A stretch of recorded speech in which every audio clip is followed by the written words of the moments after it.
Mazmur 91 adalah mazmur yang hampir setiap hari saya dan istri saya pasti ucapkan. Saya kalau mengakhiri doa syafaat saya dengan istri, pasti kami mengutip, kami menghafalkan Mazmur 91. Ya, orang-orang yang duduk dalam lindungan yang maha tinggi dan bermalam dalam naungan yang maha kuasa akan berkata kepada Tuhan, tempat perlindunganku dan kubu pertahananku, Allahku yang kupercayai, dan seterusnya. Saudara dikasih Tuhan, ayat-ayat itu begitu indah, selalu memberikan kepada saya pengharapan, kekuatan, ya. Karena itu firman Tuhan, ya dan amin. Apa yang difirmankan Tuhan kalau kita pegang itu sungguh-sungguh terjadi. Ada perlindungan Tuhan yang ajaib. Setiap hari saya alami. Nah, sudah dikasih Tuhan, ketika saya mempersiapkan materi ini, Tuhan ingatkan dari ayat yang keempat sampai ayat yang ketujuh. Saya mau ajak kita baca ya. Saya ajak kita kutip sama-sama, yuk kita baca dari ayat yang keempat sampai ayat yang ketujuh.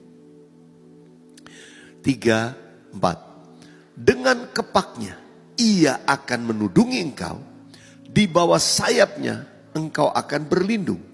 Kesetiaannya ialah perisai dan pagar tembok. Ayat 5. Engkau tak usah takut terhadap kedahsyatan malam, terhadap panah yang terbang di waktu siang, terhadap penyakit sampar yang berjalan di dalam gelap, terhadap penyakit menular yang mengamuk di waktu petang. Ayat 7. Walau 1000 orang rebah di sisimu dan 10.000 di sebelah kananmu, tetapi itu tidak akan menimpamu. Katakan amin. Saudara melihat goncangan di dunia yang terjadi. Ya, peperangan di Eropa belum selesai. Ketambahan lagi datang. Situasi yang tidak menentu di tanah perjanjian. Ya, Israel berperang dengan teroris dan seterusnya. Ini bergulir situasi keadaan dunia. Banyak orang ketakutan. Banyak orang kebingungan bagaimana ke depan. Kira-kira kalau perang berlanjut, ini dampaknya apa? Pasti ada dampak secara ekonomi. Dampak ekonomi berlanjut kepada dampak sosial. Banyak orang ketakutan, kebingungan. Apa yang harus diperbuat? Saudara, hari ini, kalau sudah mengikuti program ini, pertanyaannya, apakah kita masih dikuasai oleh ketakutan? Apakah hidup kita masih dikuasai oleh ketakutan? Dengar, senjata iblis cuma satu. Dia nakut-nakutin. Segala sesuatu yang terjadi di dunia, itu menjadi senjata yang dimanfaatkan untuk membuat anak-anak Tuhan keluar daripada rencana Tuhan yang besar. Dengan apa? Melemparkan benih ketakutan. Menebarkan asap kekhawatiran. Melemparkan semua hal yang membuat kita tuh mulai panik. Biasa orang kalau takut dia akan salah bertindak. Dia cari mana pokoknya yang paling gampang. Saudara dikasih Tuhan, Tuhan tuh ingatkan. Di ayat yang keempat tadi Tuhan memberikan jaminan buat kita. Ya, dengan kepaknya ia akan menudungi engkau. Tuhan itu akan melindungi kita. Itu Tuhan yang janji. Kalau kita itu intim sama Tuhan, ya, orang yang duduk dalam lindungan yang maha tinggi, bermalam dalam naungan yang maha kuasa, itu gambaran orang yang intim sama Tuhan. Tuhan bilang gini, dengan kepak Tuhan itu akan menudungi engkau. Kalau Raja Wali lindungin anak-anaknya, itu dia lindungi di bawah kepaknya. Di bawah sayapnya engkau akan berlindung. Dan dengar ini jaminan Tuhan. Kesetiaan Tuhan adalah perisai dan pagar tembok. Tuhan jamin. Kalau Tuhan udah kasih jaminan itu, kenapa mesti takut? Saudara dikasih Tuhan, keadaan yang sulit sukar dalam hidup kita. Ya, semua ngalami. Yang namanya gelap, semua pasti ngalamin. Gak semua saatnya dalam hidup kita itu selalu terang. Gak akan selalu suasananya tenang. Wah, indah sekali. Ada kalanya hujan. Gak keadaannya sejuk selalu. Ada kalanya panas terik. Kita mesti melewati itu.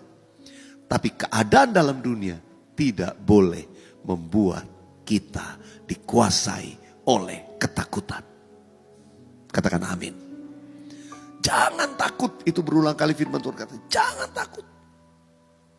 Karena itu ayat ini tadi menekankan lagi, engkau tidak usah takut terhadap kedahsyatan malam.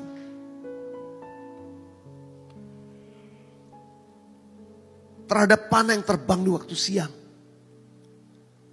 Saudara, kalau diterjemahkan kedahsyatan malam itu hal-hal yang mungkin mengerikan di malam hari. Kejahatan-kejahatan yang bisa muncul, ya. Orang kalau malam kita takut kena apa namanya tuh? Kalau di jalan tuh suka ada yang merampok dari motor dan sebagainya. Begal. Kedahsyatan malam, ya. Perampokan, kejahatan-kejahatan, kriminal di malam hari banyak terjadi. Tapi juga termasuk santet dan lain sebagainya. Engkau tidak perlu takut, ya, terhadap panah yang terbang di waktu siang. Itu serangan-serangan musuh. Panah-panah api si jahat yang diarahkan kepada kita, keluarga kita. Saudara dikasih Tuhan, sebagai orang Kristen, kita gak luput dari serangan itu kok. Karena itu kuncinya intim sama Tuhan. Kalau intim sama Tuhan, kita tidak akan dikuasai ketakutan. Apakah serangan-serangan itu ada? Iya. Tapi Tuhan akan menudungi engkau di bawah sayapnya. Dan kesetiaannya itu adalah perisai dan pagar tembok. Engkau tidak usah takut terhadap kedahsyatan malam, terhadap panah yang terbang di waktu siang, terhadap penyakit sampar yang berjalan dalam gelap, terhadap penyakit menular yang mengamuk di waktu petang. Itu adalah 4 hal yang ditakutin orang di dalam dunia nyata hari-hari. Bukan cuma nyata, ya. Kuasa-kuasa kegelapan kadang gak terlihat. Penyakit sampar dalam gelap itu bicara virus menyebar sakit penyakit. Tapi apakah dengan keadaan situasi yang sedang terjadi kita dikuasai oleh ketakutan? Firman Tuhan juga berkata sekali lagi, jangan takut. Sebab Tuhan akan melindungi engkau. Jangan takut, sebab Tuhan akan melindungi engkau. Di bawah sayapnya engkau akan berlindung. Dan kesetiaannya adalah perisai dan pagar tembok. Yang percaya katakan amin.